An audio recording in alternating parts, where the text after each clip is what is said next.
여러분 안녕하세요. 마이펫 상담소 윤쌤입니다.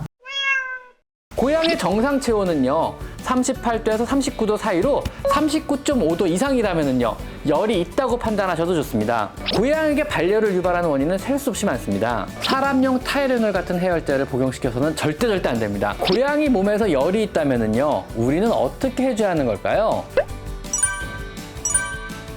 자, 오늘은요 고양이 몸에 열이 있을 때 우리가 집에서 어떻게 해줘야 하는지, 그리고 이럴 땐 병원에 데리고 가야 하는지, 그런 것에 대해서 한번 얘기해 볼까 하는데요.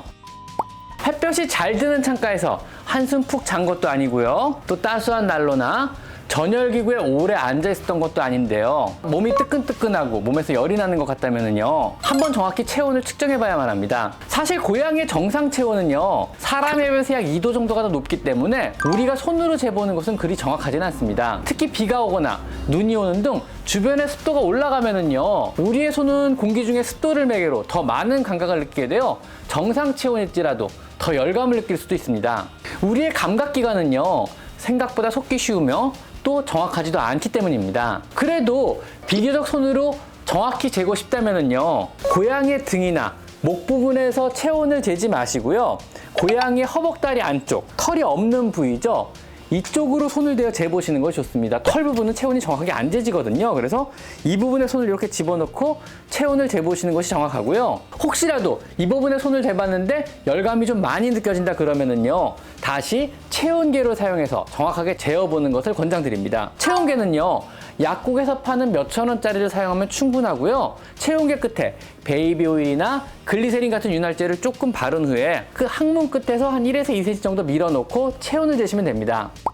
고양이 정상 체온은요 38도에서 39도 사이로 39.5도 이상이라면요 열이 있다고 판단하셔도 좋습니다. 정상적인 경우에서는요 많이 운동을 했다 치더라도 그 이상 체온이 올라가는 경우는 거의 없습니다. 그때는요 어딘가 아픈 거고 또 문제가 생긴 것이라고 판단하셔도 좋습니다. 체온을 직접 측정하기 힘든 경우라도요, 만약에 찬 곳에 엎드려서 몸을 떨며 안 움직이거나 호흡이 거칠며 잘 안 움직이거나 소변량이 급격하게 줄며 색이 진해지는 현상을 보인다면요 체온이 높아져 있을 확률이 굉장히 높습니다. 이러한 이상 발열의 원인은 굉장히 다양합니다. 눈곱, 재채기, 콧물 같은 호흡기 증상이 동반된다면요 허피스나 칼리시바이러스 감염증일 수도 있고요, 폐렴일 수도 있으며, 설사를 동반한다면 장염이거나 범백혈구 감소증일 수도 있으며, 신우신염 혹은 농양성 질환, 단관 감염, 고양이 전염성 복막염 혹은 전신의 세균성 감염이나 기생충 감염 등 고양이에게 발열을 유발하는 원인은 셀 수 없이 많습니다.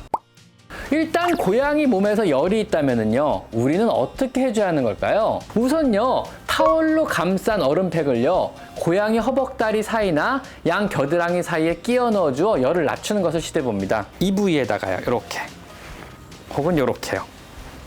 절대 어떤 경우에도요 사람용 타이레놀 같은 해열제를 복용시켜서는 절대 안 됩니다. 사람용 해열제는요 고양이를 죽일 수 있다는 거 꼭 기억하셔야 되고 절대 먹이시면 안 됩니다. 아셨죠? 아이스팩을 사용하실 때는요 고양이의 체온이 지나치게 내려가는 것은 위험하기 때문에 주기적으로 체온을 측정하여 절대로 38도 이하로 내려가지 않도록 주의하셔야 합니다. 체온이 순식간에 더 내려가 버리는 경우도 있거든요. 열이 있다는 것은요 그만큼 고양이가 소비하는 에너지도 크다는 말이기 때문에요 고양이 안정을 위해 조용한 곳으로 옮겨서 푹 쉬게 해주셔야만 합니다. 또한 열이 있다면요 물을 잘 안 먹게 되고요 발열로 인해 탈수가 촉진될 수 있으므로 탈수가 되지 않도록 소량씩 자주 물을 급여해 주실 것을 권장드립니다. 그리고 또 혹시라도요 이 발열 자체가 바이러스 감염에 의한 발열일 수도 있기 때문에 다묘 사육 가정에서는요 전염성 질병을 옮기는 것을 대비해서 최대한 격리를 해주시고요 서로 접촉을 삼가하도록 해주시는 것이 좋습니다. 한 가정 내에서는요 사실 완벽한 격리는 어렵습니다. 하지만은요 최대한 접촉을 자제시켜 주는 것만으로도요 감염의 위험을 최대한 낮출 수가 있습니다. 이후 고양이가 정상 체온으로 돌아오고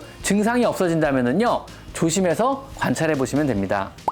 그러면은요, 어떤 경우에 병원으로 바로 데려가 봐야 하는 걸까요? 우선은요, 체온의 이상이 확인되고요, 뭐 식욕이 없다면은 바로 병원에 데려가 보셔야 합니다. 또 체온의 이상이 확인되고요, 물을 주어도 잘 안 마신다면은요, 역시 바로 병원에 데려가 보셔야 합니다. 또 체온의 이상이 확인되고요, 구토를 동반한다면 역시 바로 병원에 데려가 보셔야 합니다. 체온의 이상이 확인된 후에요, 식욕과 활력이 정상이라 하더라도요, 24시간 이상 체온이 계속 높다면은요, 역시 병원에 데려가 보셔야만 합니다. 집에는 항상 상비로 체온계를 구비해 놓으시고요, 고양이가 체온이 높은 것 같다면은요, 체온을 자주자주 재보는 습관을 들이시는 것이 좋습니다.